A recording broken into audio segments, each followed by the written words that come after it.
Matheus Butioni falando, e hoje nossa aula é uma aula longa, viu? Diga-se de passagem, a gente vai passar um bom tempo aqui nesses slides, porque são muitos detalhes, embora alguns slides sejam apenas transições. Bom, e a gente vai falar sobre as etapas do psicodiagnóstico, geralmente a gente vê isso na graduação, mas eu vou dar uma aprimorada, eu vou dar uma aprofundada nesse assunto. Vamos comigo. Bom, antes de iniciar os aspectos do passo, né, eu quero falar sobre o nosso norte. Nós temos um padrão norteador quando se fala em psicopatologia descritiva, mesmo porque esse modelo psicodiagnóstico que a gente trabalha, com base na descrição, ele é pautado no DSM. Vale citar que algumas abordagens não adotam o DSM e se adotam apenas para codificar ali o seu modelo psicodiagnóstico.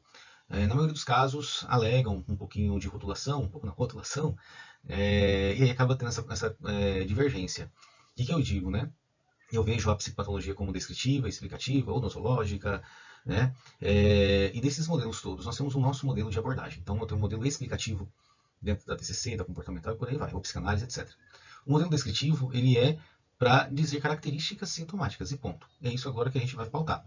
Essas características sintomáticas, na maior parte das vezes, são norteadas pela CID ou pelo DSM-5. Então, eu vou falar aqui sobre alguns aspectos a esse respeito, tá? Alguns modelos de transtorno. Então, o panorama do DSM-5-TR é o último.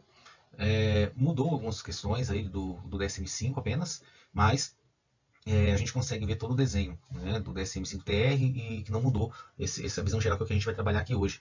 E já trago, né, claro, os nomes dos transtornos com base no DSM-5-TR. Vamos lá comigo. Bom, então aqui no DSM-5-TR existe uma separação, vou falar aqui, vou colocar uma caneta, né? Relacionada a sintomas, comportamento, funções psíquicas, traços, sinais físicos e intensidade, que são os fatores que mais aparecem, né? A mais não, que aparecem, né? Mais é a minha palavra que eu digo sempre. Quando fala assim de sintomas, a gente vai falar como cada transtorno carrega um modelo sintomático, né? De forma diferente. Então, que tipo de pensamento está mais presente? Existe tristeza intensa ou não? Que sentimento está ali acometendo? Então, sintomas é o que aparece em cada transtorno. O comportamento, quais são as alterações de comportamento que o diagnóstico carrega, né? Então, se isolar, dormir demais, ficar sem comer, são comportamentos específicos que cada transtorno vai trazer. E o DSM, né, lá na sua descrição, ele vai pautar. Então, sintomas, comportamentos, funções psíquicas, isso aqui que a gente faz no exame mental, né, ou exame psíquico, e a gente vai avaliar todos esses critérios. Outros fatores que são trazidos são os traços de personalidade e que predispõem de alguma forma o indivíduo àquele transtorno. Vale citar que as avaliações de personalidade são realizadas com testes padronizados. Quando eu falo padronizados, eu falo privativos ao psicólogo. Sinais físicos, como taquicardia, tremores, né, que você percebe, né, como sinais. Intensidade, duração e frequência, que são os fatores básicos, eu falo muito isso.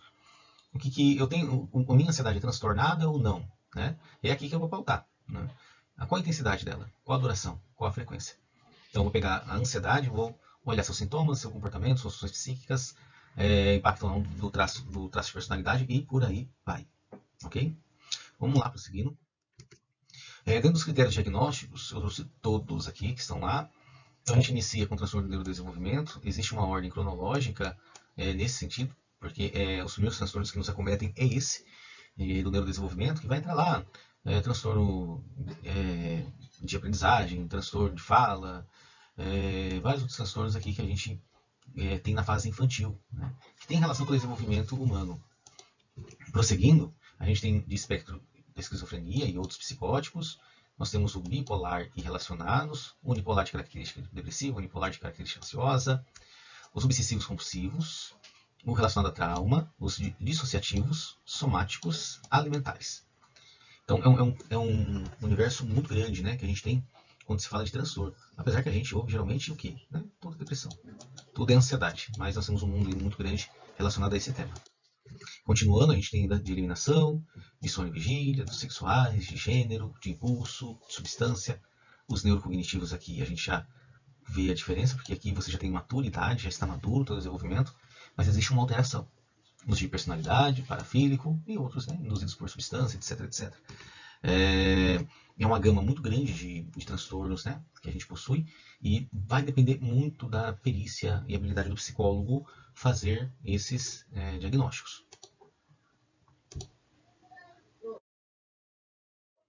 Bom, está aqui, né, o nosso mapa mental para progressão e realização dessa estratégia planejada. E aí espera-se que você tenha, dentro desse local aqui, já tenha saído uma ideia de estratégia. Beleza. Matéria de estratégia foi feita, a gente vai para o estudo do material colhido. Né? Eu avaliei bastante, tem um material, tem talvez até já um manejo para essa demanda, mas a gente vai fazer uma revisão aí. Pensando, então, na análise, na aplicabilidade da estratégia da realização, nós vamos, então, para a aplicação, né, de tudo isso. Então, coloquei em prática, eu tenho que fazer o quê? Estudar o material colhido. Bom, então, no estudo do material corrido, eu vou fazer aqui a correção e levantamento qualitativo e quantitativo desse material. E, neste momento, é necessário você ter uma habilidade de análise de conteúdo, análise de material. Basicamente, você tem que ter passado pela aula de instrumentos e técnicas aí para poder entender e compreender. Porque nesse momento de coleta aqui, tudo pode parecer que é um material coerente, tudo, ou nada também. Ambos, né, vão demonstrar uma dificuldade no teu processo psicodiagnóstico, tá? As interações de dados, então a gente pega aqueles dados, a gente vai fazer uma relação, criar hipótese e chegar ao objetivo da avaliação. Eu pego tudo aquilo e agora começo a ler. Tem que fazer a leitura de uma maneira sucinta, né, de uma maneira coerente para chegar a resultados. Aí nós chegamos na última parte, que é formular a conclusão. Né? O que a gente conclui disso, o que a gente pensa disso, para que a gente possa fazer então a comunicação de resultados, devolutivo, né? E a criação de laudo. Tira aqui relatório, gente, que esse material que a gente tinha um site, a gente não trabalha com relatório para produção de documentos decorrentes de avaliação psicológica, ou é laudo ou é testado, tá? Bom, só para a gente recapitular aqui. Então, alguém solicita, através da solicitação, você faz as entrevistas iniciais, depois das entrevistas iniciais, você faz a reflexão, a construção do plano de ação, depois você realiza a estratégia, coloca em prática, e vem para o último, que é o estudo no material colhido, integração dos dados, depois da integração dos dados, formulação e conclusão. Vários são os modelos que a gente pode aplicar e é necessário a habilidade mínima do profissional, ok? Vamos continuar. Ok, então a gente fez uma visão panorâmica agora, uma visão geral de todo o processo de psicodiagnóstico. Se ficou alguma dúvida, com certeza a gente tira agora desse detalhamento. Essa aula eu dediquei para fazer uma introdução a respeito de uma visão geral e também trazer uma visão específica. Nesta aula, neste caso, nós vamos cuidar de falar sobre a entrevista. Então, antes de chegar lá, vou trazer ainda algumas etapas, alguns processos presentes que ainda existem, ok? Então, dentro desse detalhamento, a gente inicia aqui com a solicitação e aí faço essa ressalva, né? Então a gente tem uma solicitação, deixa eu vermelho isso aqui, uma solicitação, né? E o encontro com o profissional. Pode acontecer no mesmo momento? Pode. Isso aí é uma questão de organização básica e varia muito, não é regra. Mas o que acontece a solicitação, quem pode solicitar? Então, primeiro, quem pode solicitar é a própria pessoa pode solicitar. Segundo, você, como profissional que está atendendo, pode solicitar uma avaliação. A escola pode solicitar, a justiça pode solicitar. Eu acho que é isso, né? Justiça. E os cuidadores. Às vezes, quando os pais têm uma dúvida, né, e também querem avaliar o filho. Essa dúvida deles pode decorrer da escola, do dia a dia deles com essa criança. Então, dentro desses contextos de solicitação, pode ser a própria pessoa, ou externamente, o cuidador, ou não, ou você quando é responsável por si. A solicitação, então, realizada, a gente entra para o encontro com o profissional, que é para demandar. A gente não solicita psicodiagnóstico, olha, eu quero um psicodiagnóstico. Antes do início do psicodiagnóstico, é feita uma entrevista, uma conversa inicial, assim, né? Para que não soe uma entrevista como uma entrevista clínica que a gente faz. Então, a gente tem uma conversa inicial. Por quê? Porque precisa agora determinar os motivos da consulta e também levantar dados. Ó. Dados do quê? Dados dessa história com entrevista na amnese. Aqui, no dia 10, trabalhar todas essas baterias, é bastante bateria para fazer. Né? Aqui dá, beleza. Né? Daria talvez 2 horas aí. E a entrevista DSM, essa entrevista diferencial, a gente tem modelos padronizados no mercado, você pode fazer uma entrevista só para focar no diferencial. A gente não tem nada padronizado, é muito de conhecimento clínico mesmo seu, como terapeuta. Isso aí é algo que a gente não consegue, a gente não tem ainda, que sabe no futuro, né? Mas gosto disso, até mesmo porque nos dá um conceito básico a respeito das manifestações clínicas dos transtornos e as suas possibilidades. O humor rebaixado remete ao quê? Né? Então, remete à depressão, remete a uma comorbidade no transtorno de ansiedade, e aí você vai desenhando esses fatores. Vamos agora para o mapa mental para a gente ver. Bom, nesse mapinha, então, a gente saiu daqui da construção, agora a gente começa a realizar a estratégia. Gente, Aqui agora é onde a gente vai parar um bom tempo, né, o maior tempo, porque aqui estudo do material colhido é pessoal, integração, é uma questão que eu vou passar, mas a estratégia aqui planejada é o foco, tá? Então hoje eu vou falar só sobre entrevista daqui para frente, e na outra aula só sobre testes, e aí a gente vai caminhando e integrando aí essas informações. Vamos comigo. Bom, a gente vai agora realizar essa estratégia que foi planejada. Você tem lá um plano de ação desenhado pelo Excel, né, uma tabelinha bonitinha. Acho que isso tem que ficar na parede da tua casa, para você saber o que você vai fazendo, não esquecer nada. Porque às vezes você não tem clínica, subloca, vai sair de casa, esquece algum material, e não deve acontecer. E a gente vai falar agora da anamnese, né? Então a anamnese agora é o primeiro tema que a gente vai trabalhar. E o que acontece com a anamnese? A anamnese, a gente não tem um modelo padronizado para todas as anamneses do mundo, da vida, de qualquer transtorno, de qualquer. Não. A anamnese ela vai sofrer aí algumas variações. Né? Essas variações que a gente apresenta, elas são decorrentes da necessidade, né? Da necessidade do nosso paciente. Então, pode ser que você tenha que parar um pouco mais em algum assunto a respeito do paciente, porque naquilo lá demanda e necessita de alguma informação. Vou apresentar agora de uma forma geral o que a gente pode perguntar na anamnese. Ressalvo, né, que a anamnese ela pode ter um caráter muito mais biográfico, focado no transtorno trazido, e depois a gente pode fazer uma entrevista clínica com foco só nas manifestações. Essa entrevista clínica ela pode ser dividida numa entrevista de sintoma, que seria o exame mental, e pode focar mais nos impactos biopsicossociais explicativos que a gente traz com o nosso modelo de abordagem trabalhado naquele momento. Então, vamos lá para a anamnese. Bom, aqui está o modelo de anamnese, né, o modelo básico de anamnese.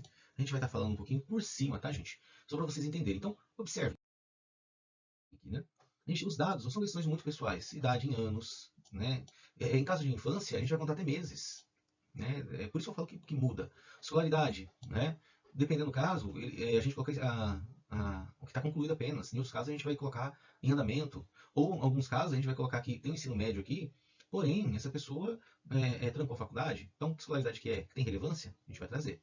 Então, estado civil, se tem filhos, nomes, idades desses filhos, com quem reside, dados familiares, mãe, idade, profissão, pai, estado civil, né? A gente precisa ter esses pequenos dados, né? Ó. Profissão, né? De ambos, ó, do pai e da mãe, aqui tem profissão, ó, né? Estado civil dos dois, que não estejam juntos, irmãos, nome, idade. E aí você pode fazer até um genograma recomendável. Sim, as pessoas falam assim, olha, mas sistema que trabalha com isso? Não, não. Isso é uma prática da psicologia. A gente pode usar e às vezes fica interessante, ainda mais quando se trata de questões persistentes, né? Em algumas regras de acontecimentos, a gente percebe um padrão. O motivo, queixa principal, evolução da queixa, efeitos na vida, né? Como se sente em relação à queixa. Tá, vamos lá. Uma pessoa vem com a queixa de depressão. Beleza, tem depressão. Como é que isso evoluiu? Na adolescência, na juventude, sempre existiu, não existiu? Qual é o efeito dela? Está impactando no trabalho, nas relações interpessoais, na sua vida pessoal e o sentimento dele em relação a essas queixas. História de vida, né? Eventos marcantes. Vamos lá. Né? Então, gestação, como é que foi a gestação? Como é que foi o desenvolvimento? Tem uma normalidade? Né? Como é que era na infância? Percurso escolar, relações sociais, cirurgias, hospitalização. Teve bullying, teve boas amizades, era muito isolado. Como é que era a história? A história de vida conta o quê? Né? Claro que sempre fazendo relação, né, com aquilo que está afetando a pessoa. As relações sociais na puberdade, história escolar, né, algum problema específico que sofreu, né, vai com detalhe. A escolaridade, estuda, né, o que? Escolha profissional, situação, né, atual, como é que é a sua relação com os colegas, com os subordinados, com o trabalho. Então a gente vai trazendo. Satisfação atual no trabalho, possíveis problemas, tem esgotamento, não tem. E assim, né, gente? Pode acontecer nessas perguntas aqui de alguns eventos específicos. Quem trabalha com TCC sabe disso. A gente pega lá na conceitualização, que é uma outra coisa, tá? A gente faz esse documento, né, para montar um diagrama e eventos significativos. Então, como é que era o pai? Eu tô querendo explicar o porquê de alguma situação que ele está passando. Aqui não é isso, mas faz conexão, posso já pegar algumas informações e já passar para lá. Relações sociais, né? Tem relações íntimas, se tem qual qualidade, sexualidade, é satisfeito com isso? Né? Existe satisfação? Né? Seu círculo de amizade é trabalho, fora do trabalho, família, como que é? Né? Ou vive fechado? Capacidade de se relacionar, né? Porque talvez aqui mostre que ele não tem um não aqui. Né? E eu percebo que não tem nem capacidade, não tem nem interesse com isso. Mas vamos lá. Terminando então, nós vimos agora um pouquinho sobre as entrevistas, né?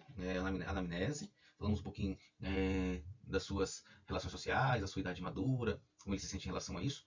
E você, né, vai levantar o que é relevante a respeito desse caso. O que pode ser relevante e que eu deveria, talvez, pegar de informação. Então, você vai levantar esses assuntos. Bom, eu separei um modelo de entrevista do DSM. Eu vou até mudar a cor aqui, porque essa cor aqui, na gravação, você vai ver ela já na cor preta, essa letra. Quem está assistindo agora não vai dar para ver. Quem está vendo agora não. Vai ver mudando de cor aqui. Então, eu trouxe um modelo de entrevista de 30 minutos para você fazer com o seu paciente. Tá? Separei por minutos e por etapas. Isso daqui, gente, é uma pegada fantástica. Fantástica para você fazer. Então, vai levar isso como ajuda profissional para a tua vida. Vamos lá. Então, 30 minutos de possibilidade de entrevista e a gente começa com o minuto 1. Nesse minuto 1, então você vai se apresentar a pessoa, lá, sou fulano, né? Sou psicólogo, atuo parará, né? E você vai perguntar já para ela como é que você gostaria de ser tratado, né? Artigos, gênero, tudo. Tudo. Definir expectativa sobre quanto tempo vai durar, né? Vamos tentar fazer em 30 minutos nesse encontro. E por que você está em tratamento psicológico, ou por que você está sendo avaliado, né? Qual é o motivo? Então, isso é para ser um minuto. Não precisa passar mais do que isso. No minuto 2 a 4, então você vai começar a escutar. A fala interrupta de uma pessoa indica muito do seu estado mental. Ó. Então, você vai estimulá-la, você vai guiá-la, né? E vai construir aliança, porque nessa escuta aqui, ó, isso já vai ajudar. Você vai ficar tentado a interromper ou começar a levantar questões, né? Mas, com o tempo a gente percebe que isso não é legal e não traz nada de interessante. É importante, às vezes, nesse momento inicial, gente, aguarde a informação, deixa ela falar. Dependendo da natureza da doença ou do transtorno, né, algumas pessoas não estarão aptas para completar esse tempo. Né? Ele tem capacidade de trazer informações pelo seu estado mental de sofrimento e você vai ter que ali ajudá-la de alguma forma, com boas pontuações, sinalizações do que ele precisa ser feito. Aqui o último aqui. No caso em que as pessoas ela não fala de maneira espontânea, você vai utilizar algumas perguntas motivadoras, né, para avançar a história, para entender o avanço da doença nos seus vários aspectos aí. Então, você vai fazer algumas perguntas. São minuto 2 e 3, deixe a pessoa falar, fale o mínimo possível e faça perguntas se for necessário. Muito bem. Aí, nós vamos aqui na história de doença atual e que isso vai levar de 5 a 12 minutos. Então, no minuto 5 a 12, né? No minuto 5 a 12, não de 5 a 12. É no quinto minuto ao 12º minuto. Pronto, ficou melhor. A gente vai analisar o histórico de doença atual. Tá? Para a gente analisar o histórico de doença atual, é importante você fazer um paralelo com o DSM-5, porque é o que vai gerar diagnóstico. Então, você vai também sinalizar essa transição entre apresentação e histórico de doença. Eu trabalho sobre técnica lá atrás, né, de entrevista. Então, você estava falando sobre apresentação pessoal, daí eu estava assim, olha, neste momento eu vou querer ouvir um pouquinho mais sobre a doença atual. Isso é até relatado aqui, para ser feito aqui. Copiei do manual, não tem algumas pontuações que achei legal aqui, o que não achei eu vou contando para vocês. Então você vai compreender, considera os eventos, tá? Então, quando o atual sofrimento do paciente começou, quando foi a última vez que se sentiu bem emocionalmente, se ele pode identificar eventos precipitantes ou que perpetuem ou que atenuem a sua condição. Então, tem algo que, tipo, como se fosse um gatilho, né? E existe alguma consequência no ambiente que está fazendo com que isso aconteça, a gente chama isso de técnica ABC. Não é comum a todos, porque isso aqui já tem abordagem, não é meu foco aqui. Mas alguma consequência está fazendo perpetuar e tem algo que atenue, né, a condição. De alguma forma, existem pensamentos e comportamentos que afetaram o seu funcionamento psicológico, né? O que ele fez que piorou a sua condição? E claro, como que ele se vê, né? Como que ele mesmo vê isso, né? Como que isso é visto por ele, interpretado por ele, né? De que forma ele é distinto de como era antes, né? Se ele consegue enxergar tudo isso, que houve mudança, que ele era de uma forma, começou a agir de outra. Minuto 5 a 12, então, esse levantamento sintomático geral. Bom, a gente vai aqui para o histórico psiquiátrico, né, dele. Né? Então, olha, quando você notou os sintomas pela primeira vez, né? A gente vai colocar lá período, etapa da vida, não sei, né? Local. Entre a primeira vez que ele passou mal, né? Que ele notou, quanto tempo ele demorou para buscar tratamento, né? A busca demorou quanto tempo? Você já obteve uma recuperação integral? Né? Você já melhorou disso alguma vez? Está voltando de novo? Você nunca teve a primeira vez? Já ficou hospitalizado por essa situação? Né? Quantas vezes? Se sim, né? E qual foi o motivo de ficar hospitalizado? Né? Como é que foi? Um exemplo disso, uma pessoa que teve um ataque muito grave, um ataque de pânico, e foi hospitalizado, ficou internado lá à noite, uma importante pergunta. Né? Tudo isso entre o quinto e o 12º minuto, tá? Que isso aqui é muito pontual, é algo muito sucinto. Vai indo perguntar se ele toma medicação, se sim, quais são, se está ajudando ou está piorando, se tem alguma reação colateral desses medicamentos, né? Perda de libido, aumento de fome, inchaço, vertigem, tontura, né? Se parou com medicações anteriores, por que parou, né? Tem que entender. Por quanto tempo tomou cada medicação, né? Então tem que saber. É bom saber o nome, miligramas, número de doses por dia, o horário que se toma, se está tomando atualmente, se tem feito algum acompanhamento fitoterápico, né? Adicional.